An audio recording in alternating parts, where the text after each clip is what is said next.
बड़े आनंदित दिखाई पड़ रहे हैं।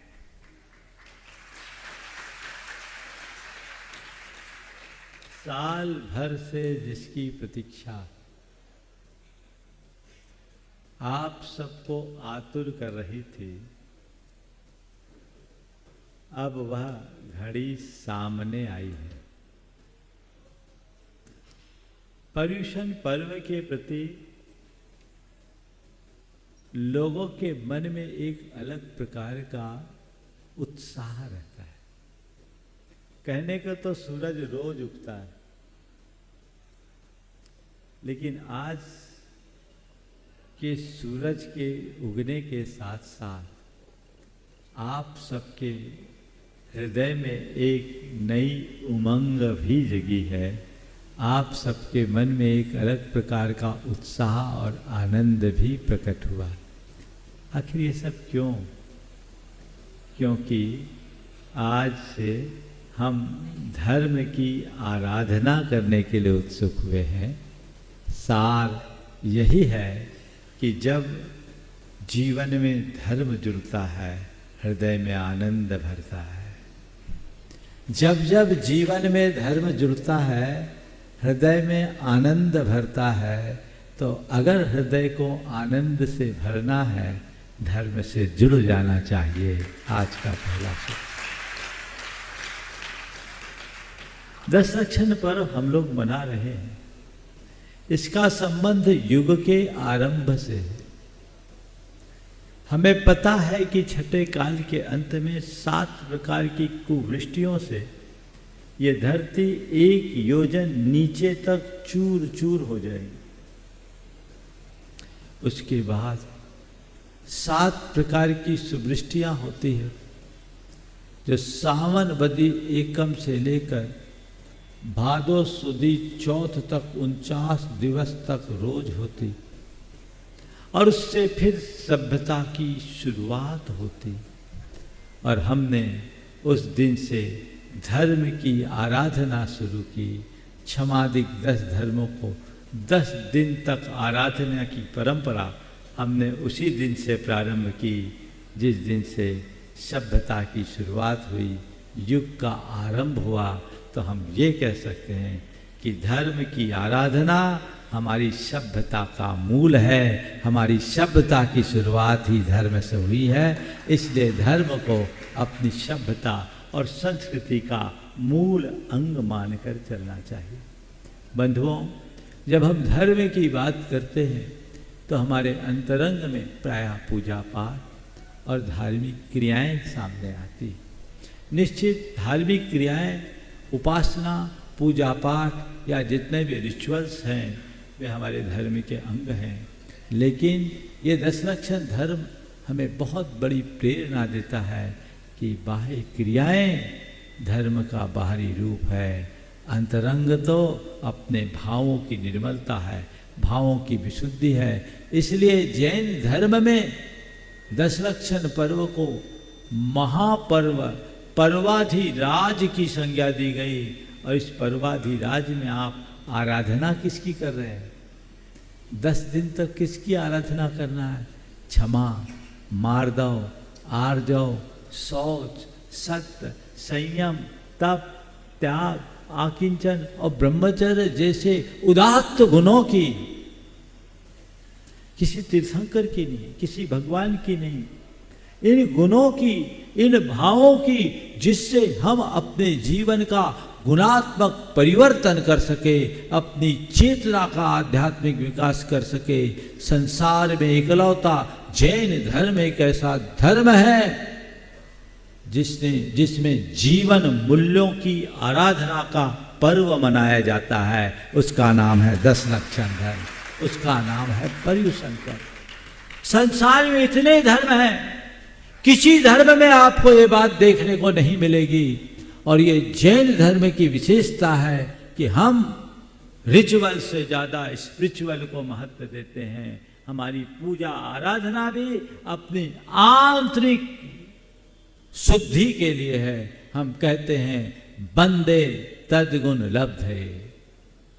तो हमारा उद्देश्य 10 दिन की पूजा आराधना मात्र का नहीं, 10 दिनों में हम अपने अंदर उतर कर अपने चैतन्य गुणों की आराधना करें और उन चैतन्य गुणों की आराधना करके अपनी चेतना को विशुद्ध और निर्मल बनाने की सीख ले, तब ये दशलक्षण पर्व मनाना सार्थक होगा और तभी आपके इस श्रावक संस्कार शिविर में भागीदारी का कोई अर्थ होगा, कोई लाभ होगा। तो अपने अंतरंग में ऐसे भाव को हम सबको जगाना है। आज सबसे पहला दिन है और सबसे पहले दिन की शुरुआत किससे? क्षमा से। एक बात हृदय में धार लो, जब तक तुम्हारे हृदय में क्षमा भाव नहीं जगता तब तक धर्म अंकुरित नहीं हो सकता। हम चाहे कितना भी धर्म करे, चाहे कितना भी त्याग करे, चाहे कितनी भी तपस्या करे, चाहे कितना भी व्रत करे, चाहे कितना भी उपवास करे, चाहे जितना भी पूजा करे, चाहे जितना भी पाठ करे, चाहे जितना भी दान करे, चाहे जितना भी पुण्य करे, यदि हृदय में क्षमा नहीं तो सब व्यर्थ है। क्षमा भाव के बिना धर्म भाव का आविर्भाव नहीं हो सकता। इसलिए आज अपने मन को निर्मल बनाने का संकल्प ले और मन में क्षमा भाव को जगाने का भाव प्रकट करें। जब भी क्षमा की बात होती है, अपने मन से पूछो, क्षमा करने का भाव होता है? क्षमा करना और क्षमा मांगना बहुत कठिन सा हो गया है, हो गया ना? संत कहते यदि किसी के द्वारा कुछ हो जाए तो उसे भूल जाओ, क्षमा कर दो। कैसे करे महाराज क्षमा? बड़ा मुश्किल होता है। आप लोग भी क्षमा करते हैं? 4 प्रकार की क्षमा है। एक क्षमा होती है जो आप स्वार्थवश करते हैं। दूसरी क्षमा होती है जो मजबूरी वश होती है। तीसरी क्षमा आपकी ऐसी होती है जो आप भड़ास निकाल कर करते हैं। और चौथी क्षमा जिसे हम वास्तविक क्षमा कह सकते हैं, जहां आपका स्वार्थ होता है वहां आप सामने वाले की सब बातें झेल लेते हो। झेलते हो कि नहीं? रोज का अनुभव है। किसी से मतलब हो, वो आपको कितना भी डांट दे, फटकार दे, कटु बोल दे, आप मुस्कुरा कर टाल देते हो। सब बातों को नजरअंदाज कर देते हो। कहते हो चलो ठीक है, इतना तो करना ही पड़ता है। आप क्षमा मूर्ति बनते हो कि नहीं? बोलो, हाँ, है ना? आप लोगों को तो रोज का अभ्यास है। अपने दुकान पे न जाने कितने प्रकार के ग्राहक आते हैं, कितने तरह की बातें करते, माथा चाटते हैं और ऊपर से टिप्पणी भी कर देते, तुम्हारे पास तो कुछ है ही नहीं। फिर भी आप क्या करते हो? उन पर गुस्सा करते हो, मुस्कुरा कर करते हो। कोई बात नहीं है बहन जी, आप फिर आइएगा, बहुत जल्दी माल आने वाला है, आपकी पसंद से भी अच्छा माल आ रहा है। कितनी मुस्कुराहट के साथ आप उत्तर देते हो। बोलो, देते हो? कोई दूसरे की घर वाली आई है, कटु वचन सुना रही है, फिर भी आप उसका उत्तर मुस्कुरा कर दे रहे हो, मानो क्षमा मूर्ति बन गए हो। और यही बात तुम्हारी खुद की घरवाली कहे तो झेल पाओगे? वहां क्या होगा महाराज? वहां तो पूरी तरह से स्पार्किंग होगी, फायर हो जाते हो आप लोग, है ना? तो ये जो क्षमा है, ये क्षमा स्वार्थ प्रेरित क्षमा है। हमें आज इस क्षमा की बात नहीं करनी। दूसरी क्षमा परिस्थितिवश मजबूरी की क्षमा। जब सामने वाला भारी हो तो आपको चुपचाप सहना पड़ता है। सहना पड़ता है कि नहीं पड़ता? हाँ, वो भारी है। अब क्या करें, इनसे बोलेंगे तो कौन पंगा ले। कुछ लोग ऐसे होते हैं जिनसे कोई पंगा लेना नहीं चाहता। भैया इनसे पंगा लेना महंगा पड़ेगा, इसका व्यक्तित्व भारी है, कौन उलझे कौन पंगा ले, कोई दिक्कत नहीं। एक आदमी जा रहा था, बरसात का समय था, उसकी बाइक के छींटे उसके कपड़ों पर पड़े। एकदम सफ़ेद कुर्ता पैजामा पहना था, बाइक के छींटे पड़े तो बुरा लगा, गुस्सा आया। उसने जोर से आवाज लगाई, सामने वाला गाड़ी रोका, पीछे मुड़ के देखा, वो मोहल्ले का डॉन था। मोहल्ले का डॉन था। उसने उसी तेवर में, क्या बोलता है रे? तो कुछ नहीं भैया, आप थे, कोई बात नहीं, हमने सोचा आपको तो नहीं लगे। क्या हो गया? गुस्सा। अपने से भारी पड़ जाए तो गुस्सा उड़ जाता है। सामने वाला अपने से भारी पड़ा, गुस्सा उड़ गया, है ना? आप बताओ, ऐसी क्षमा रखते हो? घर परिवार में भी ऐसा हो जाता है। एक रोज मैंने ऐसी अपने प्रवचन में कहा रतलाम में कि ये बताओ, भोजन करने बैठे हो और भोजन में यदि नमक न हो तो चुपचाप खाओगे या पत्नी पर चिल्लाओगे? तो एक ने कहा, हाथ उठाया, बोला मैं चुपचाप खा लूंगा। मैंने कहा भैया तेरी क्षमता की सराहना करनी पड़ेगी, तेरी क्षमता की सराहना करनी पड़ेगी। बाजू में उसका दोस्त बैठा था, बोला महाराज राज दूसरा है, ये क्षमता नहीं, ये तो चुपचाप इसलिए खाएगा क्योंकि इसी में खैरियत है, नहीं तो ये भी नहीं मिलेगी। वो इतनी भारी है, जो मिले सो खाओ। जब सामने वाला भारी होता है तो आप हल्के हो जाते हो, वहां आप क्षमा मूर्ति बन जाते हो। ये क्षमा नहीं, एक प्रकार का समझौता है। यहां अंदर तो गुबार है, पर घूंट पी के रहना पड़ रहा है।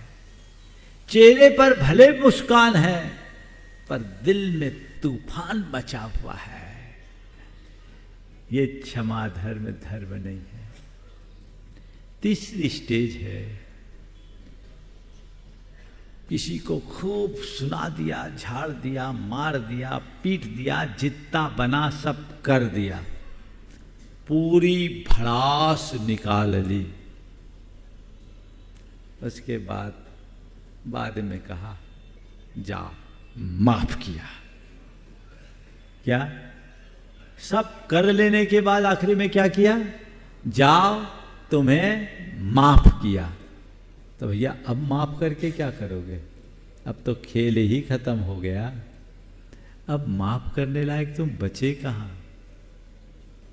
ये तीनों प्रकार की क्षमा का आज कोई प्रसंग नहीं। आज बात है उत्तम क्षमा की। क्षमा क्या है?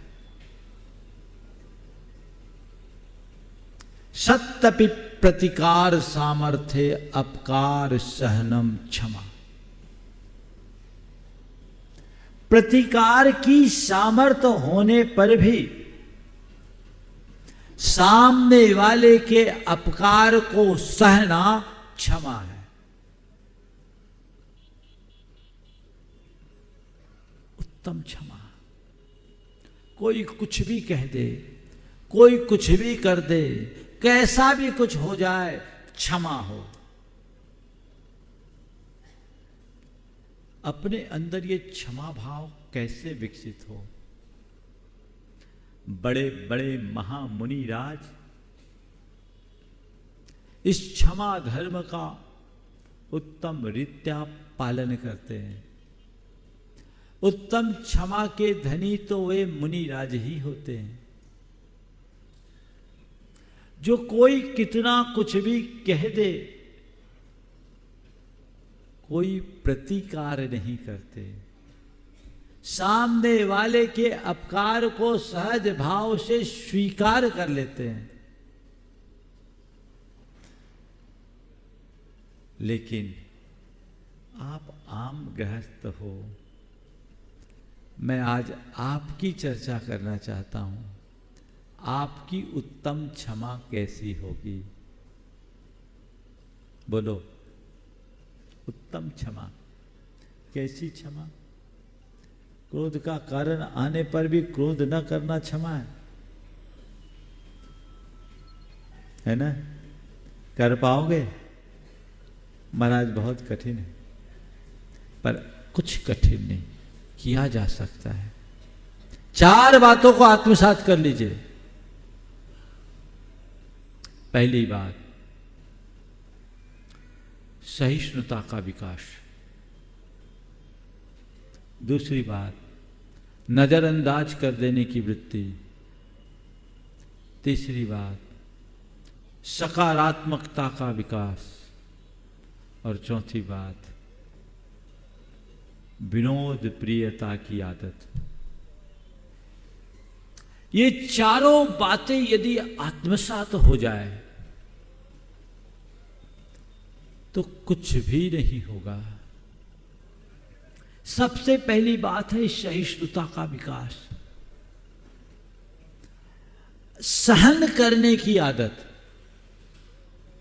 कोई किसी ने कोई दुर्व्यवहार किया, कोई दुष्प्रसंग हुआ, उसी में व्यक्ति के जीवन में खलबली आना शुरू हो जाती है, खलबली मचती। हमें चाहिए कि हम ऐसी स्थिति में सहन करने का अभ्यास बढ़ाएं, चीजों को सहने की क्षमता विकसित करें। ठीक है, जो कुछ है हो गया। आप जितने सहनशील बनोगे उतने क्षमिष्णु बनोगे। सहे। गुरुदेव ने एक बहुत अच्छा हाइकू लिखा, कहो न सहो सही परीक्षा यही, आपे में रहो। कहो न सहो सही परीक्षा यही, आपे में रहो। अगर आप अपने स्वरूप का बोध रखोगे, आपे में रहोगे, मन कभी क्षुब्ध नहीं हो पाएगा। मन क्षुब्ध कब होता है? जब हम आपा खो बैठते हैं। और आपा कब खोता है? जब हम चीजों को बर्दाश्त नहीं कर पाते। संत कहते चीजों को बर्दाश्त करने की क्षमता विकसित करो, आपे में रहना सीखो, सहना सीखो, कहना नहीं। क्षमा शब्द संस्कृत के क्षमु धातु से बना, जो सहन करने के अर्थ में प्रयुक्त है। जो जितना सहता है वो उतना क्षमावान बनता है, और जो जितना क्षमावान होता है वो उतना क्षमतावान बनता है। सह लो, कहो मत। मेरे संपर्क में एक सज्जन है जिनकी धर्म पत्नी बड़ी कर्कशा है, कर्कशा, और वह भी अपने पति के प्रति कभी ढंग से बात ना करे, और 4 आदमी के सामने तो और ज्यादा। अगर कोई सामने आ जाए तो एकदम सामने वाले का पानी उतार दे। लेकिन एक रोज ऐसा हुआ, मेरे कक्ष के बाहर ही वो अपने पति को बड़ा उल्टा सीधा सुना रही थी, और आवाज इतनी तेज थी कि सब मेरे कानों तक आ रही थी। सुनकर मुझे भी तरस आ गया कि धन्य है, वो झाड़े जा रही है और ये कुछ बोले नहीं, चुपचाप सुने जा रहा है। करीब 5-7 मिनट तक जली कटी सुनाकर वो तो चले गई। वो मेरे कमरे में आया, मैं देखकर दंग रह गया। उसके चेहरे पर बिल्कुल सहज मुस्कान थी, जैसे कुछ हुआ ही नहीं, एकदम सहज, जैसे कुछ हुआ ही नहीं। मेरे पास आया, मैंने कहा क्या बात है भाई? बोले महाराज ये सब तो चलता ही रहता है, ये सब तो चलता ही रहता है, ये आज की बात थोड़ी है, 35 बरस से सुन रहा हूं, 35 बरस से सुन रहा हूं महाराज। मैंने मान लिया उसकी आदत है बकने की, तो मैंने आदत बना ली सुनने की। महाराज क्या बताऊं, मैं चाहता था आपके मार्ग में आने की, मेरे घर वालों ने जबरदस्ती मेरी शादी कर दी, पर मेरी नियति में तो तपस्या लिखी थी, तो शायद मेरी पत्नी ही मेरी तपस्या का निमित्त बनकर आई है, मेरी धर्म पत्नी ही मेरी तपस्या का निमित्त बनकर आई है। महाराज मैं यही सोचता हूँ, ये बोले और मैं चुपचाप सहूँगा तो मेरी तो कर्म की निर्जरा ही होगी, मेरी समता बढ़ती है। और महाराज मैं ये सोचता हूँ क्यों उसे बोलूँ, क्यों उसे बोलूँ, झेलना तो मुझे है ही, क्योंकि 7 फेरे लगाकर और बैंड बाजे बजाकर घर लाया हूँ। क्या जवाब दिया? 7 फेरे लगाकर और बैंड बाजा बजाकर घर लाया हूं। महाराज निभाना तो मेरी जिम्मेदारी है, यदि वो ना समझ है तो क्या हुआ, मुझ में तो समझदारी है। मैं आपसे पूछता हूं, क्या ऐसी समझदारी आप में नहीं आ सकती? बोलो, थोड़ा जोर से तो बोलो, आ सकती है? हाँ बोलो तो, थोड़ा इतने ढीले क्यों बोल रहे हो? रखते हो? बोलो। हाँ नहीं ना, नहीं रख सकते। मजा क्या है? क्षमा को आत्मसात करने के लिए सहन करने की वृत्ति बहुत जरूरी है। आपे में रहो, अपने स्वरूप को पहचानो, मन कभी क्षुब्ध नहीं होगा, जीवन सहज और सरल बनेगा, पथ प्रशस्त होगा। यह दृष्टिकोण अंतरंग में विकसित होना चाहिए। थोड़ी थोड़ी बातों में आप लोग पिनक जाते हो, है ना? पिनकना समझते हो एकदम। कुछ लोग तो ऐसे होते हैं जो बिल्कुल हाईली इन्फ्लेमेबल होते हैं, अत्यधिक ज्वलनशील, थोड़ा सा कुछ हुआ एकदम फायर। अरे भैया, ऐसा स्वभाव बनाकर तुम पाओगे क्या? अपने स्वभाव में बदलाव लाओ, और यही धर्म है, यही धर्म है। बाकी तो ऊपर की क्रियाएं हैं। यदि इसे हम आत्मसात नहीं कर पाए तो मान कर चलना, अभी हम बहुत पीछे हैं, बहुत पीछे हैं, बहुत पीछे हैं। सहन करने की वृत्ति। दूसरी बात,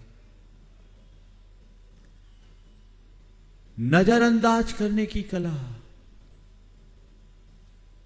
चीजों को नजरअंदाज करो, इग्नोर करना शुरू कर दो, चीजें कभी हावी नहीं होगी। कोई कुछ बोल दे, टाल दो। कई जगह तो आप लोग नजरअंदाज कर देते हो। जैसे ऊपर की 3 बातें मैंने कही, तीनों जगह आपने, 3 में 2 जगह तो नजरअंदाज किया ना। तो जहां आप लोक में नजरअंदाज करते हो, यदि अपने जीवन व्यवहार में इसे अपना लो और नजरअंदाज करने की कला विकसित कर लो, तो आप क्षमावान बन सकोगे। सहन करो, नजरअंदाज करो, चाहे जो हो जाए ठीक है, इग्नोर कर दो। जिन बातों से मन में आकुलता हो, मन क्षुब्ध हो, उन बातों को अंदर एंट्री देने से क्या लाभ। मैं आपसे पूछता हूं, आपके घर की खिड़की खुली हो और धुआं आ रहा हो तो क्या करोगे आप? क्या करोगे? खिड़की बंद करोगे ना? हाँ, बंद करोगे, उसका एंट्री तो नहीं देते। क्यों? ये तो हमारे चित्त को क्षुब्ध बनाने वाली बातें, हमने इसको, इस एंट्री को बंद कर दी। तो जिन बातों से आपके मन में क्षोभ हो, उन बातों को पकड़ने से कोई फायदा है क्या? बोलो। यदि कोई आपको कुछ बोल देता है तो आप उसे पकड़ करके बैठते हो कि नजरअंदाज करते हो?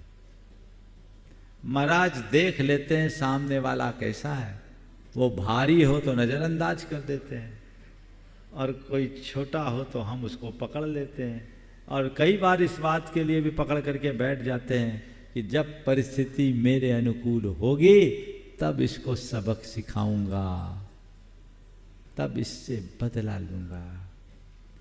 ये अंदर से हमें कमजोर बनाने वाली वृत्ति है।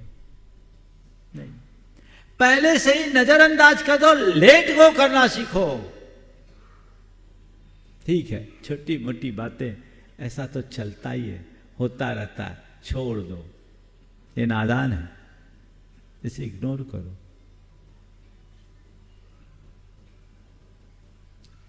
देखिए, कई बार कईयों का व्यवहार आपको चुभ जाता है, और कईयों का व्यवहार कितना भी क्षोभ कारक हो, आप उसे नजरअंदाज करते हैं।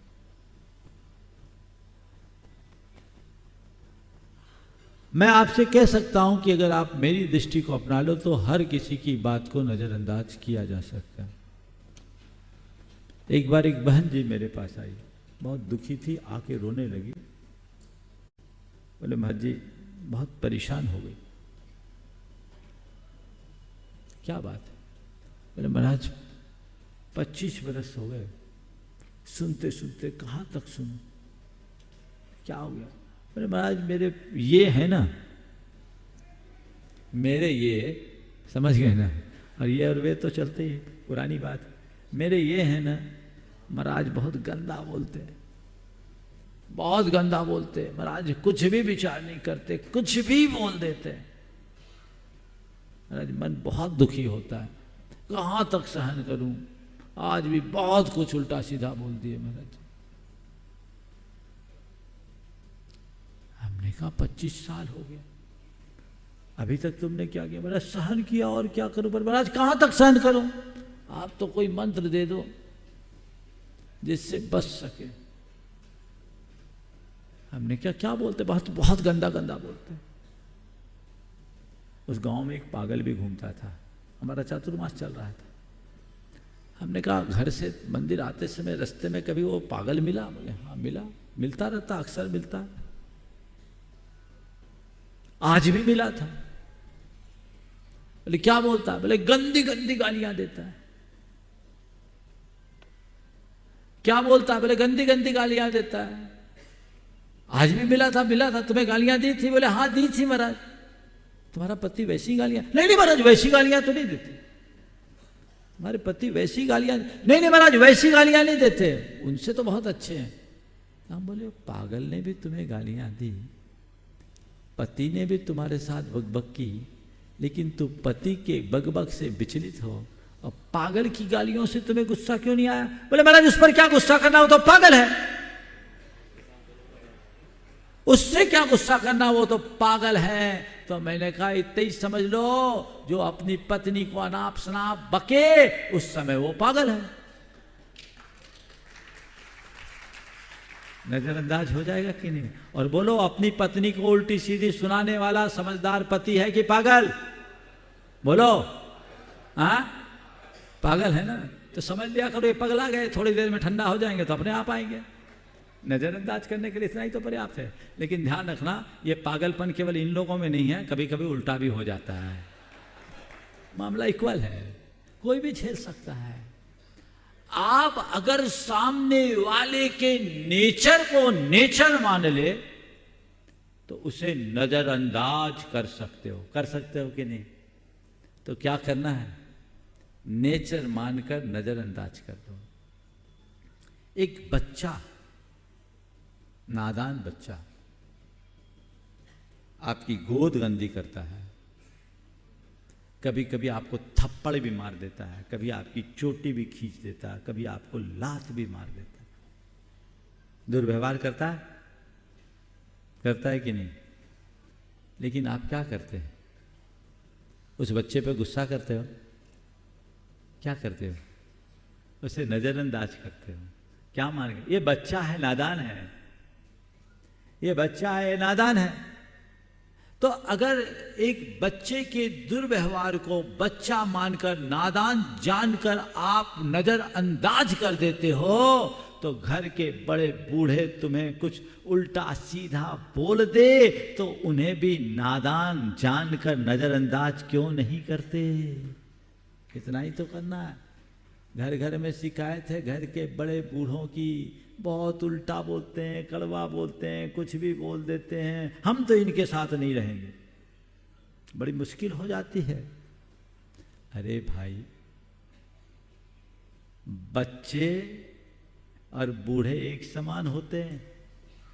जैसे तुम बच्चों की बातों को नजरअंदाज करते हो, ऐसे ही बूढ़ों की बातों को भी नजरअंदाज करना शुरू कर दो, मन कभी क्षुब्ध नहीं होगा। बाले बूढ़े एक समान, ये कहावत निराधार नहीं है। बुढ़ापा बचपन का पुनरावर्तन है, होगा। ये उम्र सुलभ परिणाम है। तुम भी बूढ़े होगे तो तुम्हारा हाल होगा। क्या है समानता? बच्चों के बाल उगे नहीं होते, बूढ़ों के बाल बचे नहीं होते। बच्चों के दांत निकले नहीं होते और बूढ़ों के दांत टिके नहीं होते। बच्चों के मुंह से भी लार निकलती है और बूढ़ों के मुंह से भी लार निकलती है। बच्चों के अंदर ज्ञान नहीं होता और बूढ़ों के अंदर स्मृति नहीं होती। बच्चों के अंदर शक्ति नहीं होती, बूढ़ों के अंदर सामर्थ्य नहीं होती। बच्चे खुद चल नहीं पाते, बूढ़ों को भी सहारे की जरूरत होती है। इसलिए मैं कहता हूं, बुढ़ापा बचपन का पुनरावर्तन है। और जब कभी किसी बड़े बुजुर्ग के दुर्व्यवहार से तुम्हारा मन क्षुब्ध हो जाए तो उस समय अपने बचपन को याद करना कि मैंने अपने माँ बाप के साथ कितना दुर्व्यवहार किया, फिर भी उन्होंने मुझे प्रेम से पुचकारा। तो अब मुझे चाहिए कि मैं भी उनको प्रेम से पुचकार लूं, उस कर्जे को उतार लूं। नजरअंदाज कर सकते हैं कि नहीं कर पाते हैं? भूल जाते हैं कि हमें भी कोई ने जन्म दिया, हमें भी किसी ने पाला पोसा। आज के नव दंपतियों को जब वो अपने बच्चों को लेकर आते हैं ना, तो उन्हें देख करके मैं उनसे यही कहता हूँ कि अपने एक बच्चे को पालते समय देख लो और सोचो मेरे माँ बाप ने मुझे कितने कष्टों में पाला होगा। इसलिए पूरे जीवन उनके प्रति कृतज्ञता का भाव रखो, उनके ऋणों का स्मरण करो, तो जीवन बेहतर होगा और जीवन आगे बढ़ाया जा सकेगा। ऐसा भाव अपने अंतरंग में विकसित करने से जीवन का पथ प्रशस्त होता है और जीवन में बेहतरी घटित होती है। ये सत प्रयास अंतरंग से होना चाहिए, उत्तरोत्तर बढ़ना चाहिए, जिससे हम अपने जीवन को आगे बढ़ा सके, उसे सुंदर बना सके। तो व्यक्ति का स्वभाव मान लो, व्यक्ति की प्रवृत्ति मान लो, व्यक्ति के नेचर को मान लो। आप नज़रअंदाज कर सकते हो, कर्म का उदय मान लो, आप उसे नज़रअंदाज कर सकते हो। तीसरी बात, ये नज़रअंदाज करोगे क्षमा भाव अपने आप आएगा। तीसरी बात, समग्रता का चिंतन करो। मन में गुस्सा आता है, क्षोभ आता है। कब आता है? जब हम कुछ चाहते हैं और वो नहीं होता, गुस्सा आ जाता है, बर्दाश्त के बाहर हो जाता है। या किसी ने कुछ कहा और उसने नहीं किया, गुस्सा आ जाता है, आता है। फिर तो कुछ भी बर्दाश्त नहीं होता। हमने कहा और तुमने किया नहीं, माना। पर कई कई बार ऐसा होता है, ये बात सही है कि हमने कहा, उसने नहीं किया, दिखता है कि उसने किया नहीं, पर हकीकत कुछ और होता है। हमें वो देखना चाहिए। यदि हम समग्रता से विचार करें तो हमारा मन अपने आप ठंडा हो। समझने के लिए कल्पना करो, मान लो आपको दिल्ली जाने का प्रसंग आया, पहली बार दिल्ली जाना है, और आपको अपने एक मित्र का स्मरण आया जो कभी आपके घर आया था, आपने उसका आत्मीय स्वागत किया, और तब से अब तक वो आपका अभिन्न मित्र बन गया, अनन्य मित्र है। निर्मित बातचीत होती और हमेशा दिल्ली आने का आपसे अनुरोध करता रहता है कि भैया जब कभी दिल्ली आओ जरूर आओ, मेरे घर आना, मैं स्वयं तुम्हें रिसीव करूँगा, एक फ़ोन भर कर देना। आपको किसी आवश्यक कार्य से दिल्ली जाने का प्रसंग आया और आपने सामने वाले को फ़ोन भी कर दिया कि मैं अमुक तारीख को दिल्ली पहुंच रहा हूं, अमुक तारीख को दिल्ली पहुंच रहा हूं। ठीक, आप घर से दिल्ली के लिए निकले और 1 घंटे पहले सामने वाले ने आपकी लोकेशन ली और कहा कि मैं आ रहा हूं, मैं खुद आपको रिसीव करूंगा। और आप स्टेशन पर उतरे, सामने वाला नदारत। अब क्या करोगे बोलो? आपने एक कॉल किया, फोन रिसीव नहीं हो रहा, बेल पूरी जा रही है। अब क्या करोगे बोलो? हाँ बोलो, पाला चढ़ना शुरू होगा, मुंह से गालियां निकलेगी। ये दिल्ली वाले भी बड़े बेकार आदमी हैं। अब एक आदमी के साथ पूरी दिल्ली आ गई। माफ करना, मैं दिल्ली केवल समझाने के लिए बोल रहा हूँ, ऐसा नहीं समझना दिल्ली वाले ऐसे हो। दिल्ली वालों में दिल वाले भी बहुत हैं। तो दिल्ली वाले बड़े बेकार होते हैं, कहा करके ऐसी कह दिया। क्या जरूरत थी इतनी बातें करने की, सब्ज बाग दिखाने की? मेरी क्या हैसियत नहीं है? मैं अपना होटल नहीं कर सकता था क्या? चलो सीधे मैं टैक्सी लेकर होटल चलता हूँ, अब तो उससे बात भी नहीं करूँगा। और आप सीधे टैक्सी स्टैंड पर पहुँचे टैक्सी के लिए, और टैक्सी करने ही वाले थे कि तभी देखे कि सामने वाला अपनी गाड़ी लेकर के आया और पीछे एक हार्ट का हॉस्पिटल है। उसकी हालत बड़ी बेसुध सी है, नज़र मिली लेकिन कुछ कह नहीं पाया। उसकी गाड़ी में उसके पिताजी हैं, उनकी हालत ठीक नहीं है और वो उन्हें ले करके सीधे हॉस्पिटल में एंट्री कर रहा है। अब बोलो, अब क्या करोगे? टैक्सी पकड़कर होटल जाओगे क्या? क्या करोगे बोलो? पूरा गणित बदलना शुरू हो गया। अरे यार, जरूर कुछ गड़बड़ हुआ होगा, कुछ गड़बड़ हुआ होगा। चलो रुकते हैं, इसके पिताजी दिखते हैं परेशान हैं। आप रुके, वो गया, डॉक्टर को दिखाया, ईसीजी कराई, पिता को आईसीयू में भर्ती करना पड़ा। 1-1.5 घंटा आप वहीं रुकोगे कि नहीं? और जब वो व्यक्ति सब काम करने के बाद बाहर आया, सॉरी मैं आपको अटेंड नहीं कर पाया, माफ़ करना, आपको तकलीफ। नहीं कोई बात नहीं, कोई बात नहीं, क्या हुआ? बोले क्या करूं, तुम्हें रिसीव करने के लिए मैं गाड़ी स्टार्ट करने वाला था कि अचानक खबर आई कि पापा को बहुत ज़्यादा हार्ट पेन हो रहा है।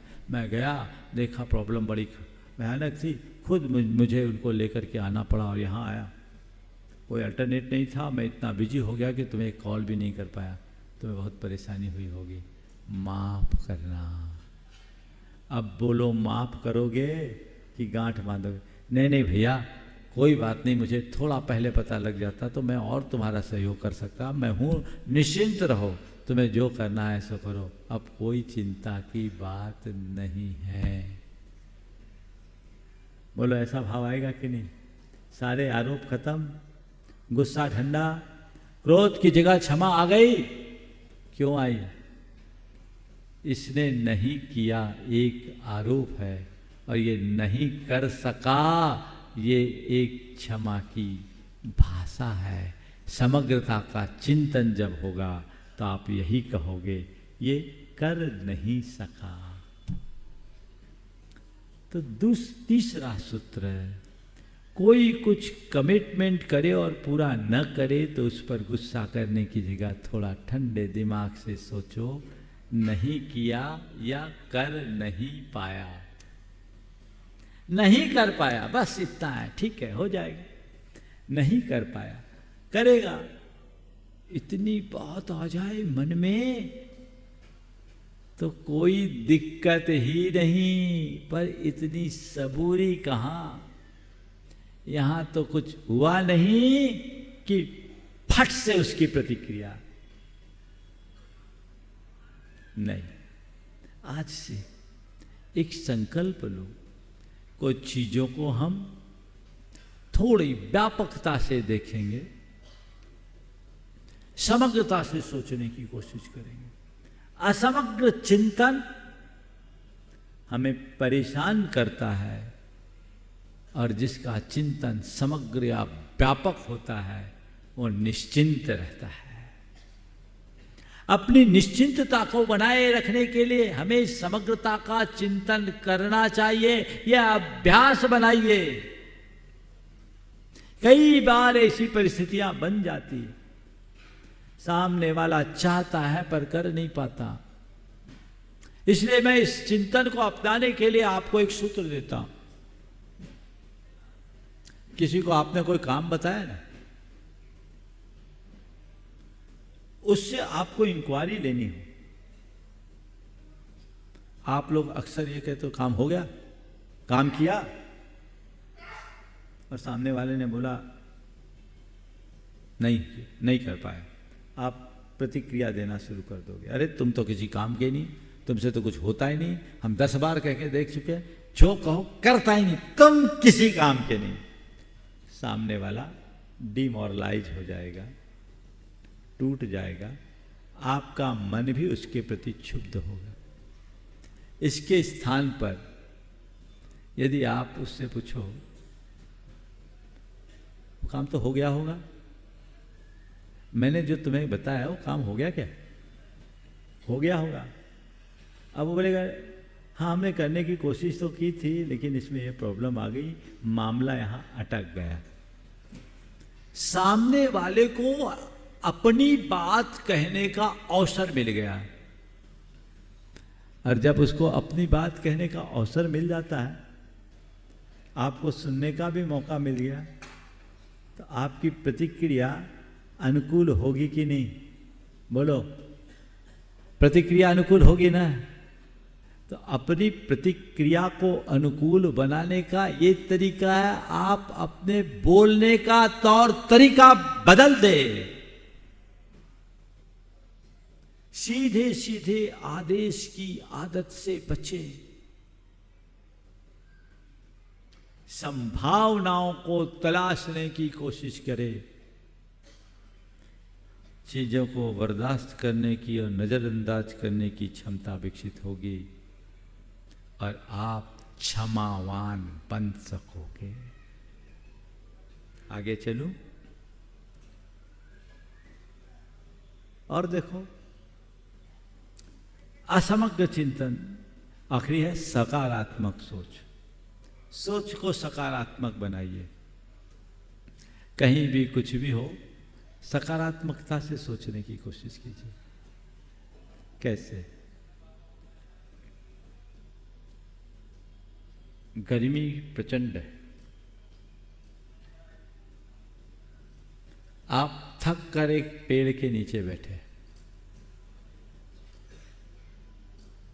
पीछे के मकान का दरवाजा खुलता है,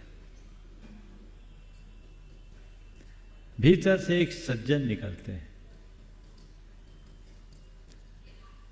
आपको देखकर पूछते हैं कि गर्मी बड़ी प्रचंड है, आप बड़े थके मालूम पड़ते हैं, पानी चलेगा क्या?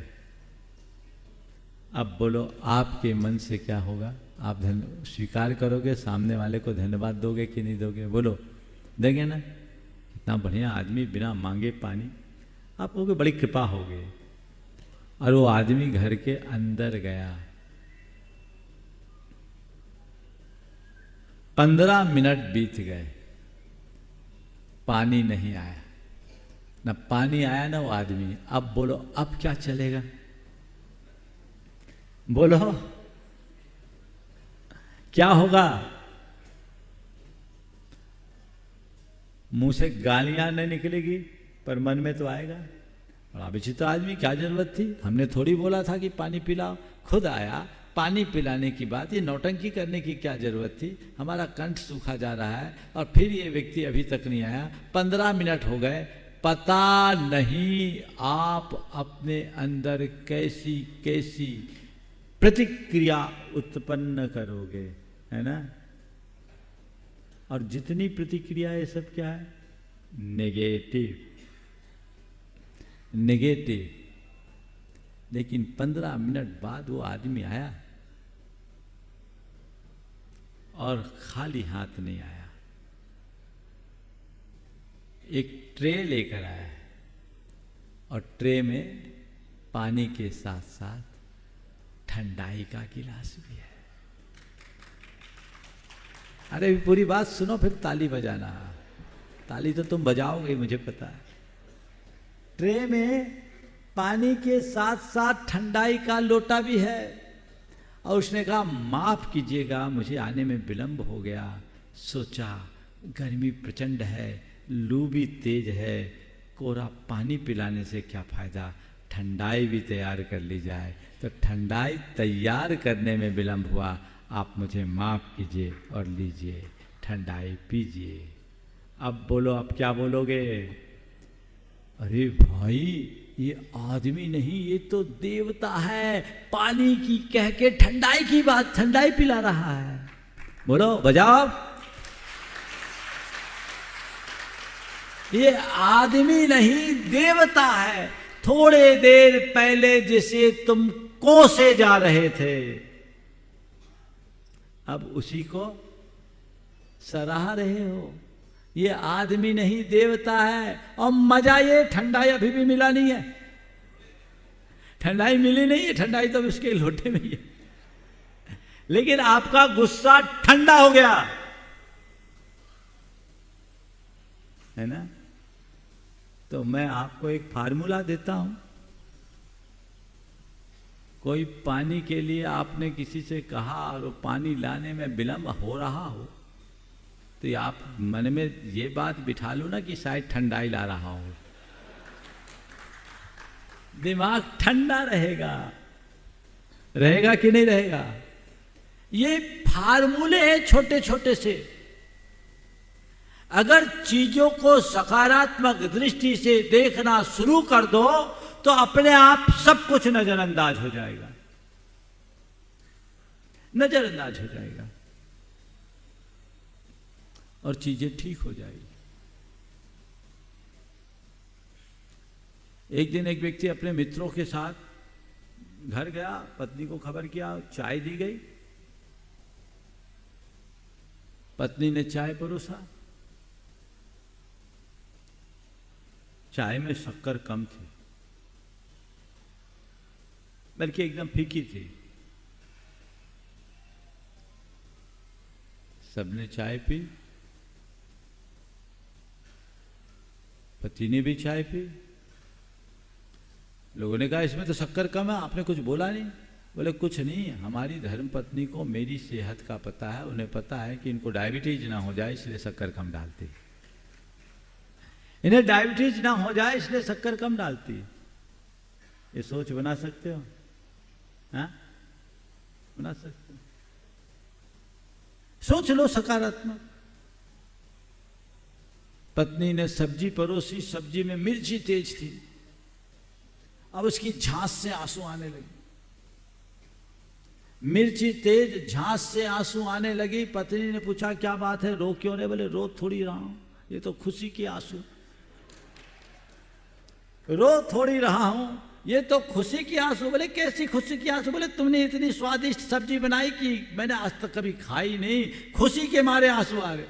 इतनी स्वादिष्ट सब्जी बनाई कि ऐसी मैंने कभी खाई नहीं, खुशी के मारे आंसू आ रहे हैं। पत्नी ने कहा एक चम्मच और दूं क्या? पत्नी ने कहा एक चम्मच और दूं क्या? पति ने कहा माफ कर, अब ज्यादा खुशी बर्दाश्त नहीं होगी। सोच को सकारात्मक बनाइए, आनंद से भरे रहेंगे। वो जीवन में आना चाहिए। क्षमा भाव तभी प्रकट होगा। सबके हृदय में क्षमा के उस भाव का आविर्भाव हो। रोजमर्रा की जिंदगी में हम अपने अंदर क्षमा को विकसित कर सके, उसके लिए जो 4 सूत्र हमने आपको दी कि हम अपने अंदर की सहिष्णुता को विकसित करने के लिए चीज़ों को नज़रअंदाज करना शुरू करें, समग्रता से सोचना शुरू करें और सकारात्मक दृष्टि रखें, तो जीवन में बहुत बड़ा परिवर्तन होगा। और विनोद प्रियता को अपनाएं। हंसकर टालना सीख ले, हंसकर टालना सीख ले। एक अपार्टमेंट के एक फ्लैट में एक युवा दंपति रहते थे। उनके फ्लैट से हमेशा हंसी की आवाज़ आती थी, केवल हंसी की। लोगों को बड़ा आश्चर्य हुआ कि ये दोनों मियाँ बीवी में जब चाहे हंसी आती है, इनमें खटपट नहीं होती क्या? बड़ी मुश्किल है, लोगों को किसी की खुशी भी नहीं देखी जाए। एक दिन एक युवक ने उससे पूछ ही लिया क्या बात है, तुम में खटपट नहीं होती क्या? बोले क्यों? बोले जब देखते हैं तुम्हारे फ्लैट से केवल हंसी के फव्वारे फूटते हैं, मामला क्या है? बोले क्या बताऊं, मेरी धर्म पत्नी बड़ी गुस्सैल है। तुम्हारी पत्नी गुस्सैल है तो इसमें हंसने का क्या राज? बोले यही तो राज की बात है। पत्नी गुस्सैल है तो इसमें हंसने की क्या बात है? बोले यही तो राज की बात है। बोले क्या राज है? बोले जब मेरी धर्म पत्नी को गुस्सा आता है तो सामान उठा उठा कर वो मेरे ऊपर फेंकना शुरू करती। जब मेरी धर्मपत्नी को गुस्सा आता है तो सामान उठा उठा कर सीधे मुझ पर फेंकना शुरू करती है। उसका निशाना लगता है तो वो हंसती है और निशाना चूक जाती है तो मैं हंसता हूं। बस मैं आपसे कहता हूं, निशाना लगे या चूके, हंसते रहो, हंसते रहो, हंसते रहो। जीवन का आनंद इसी में होगा।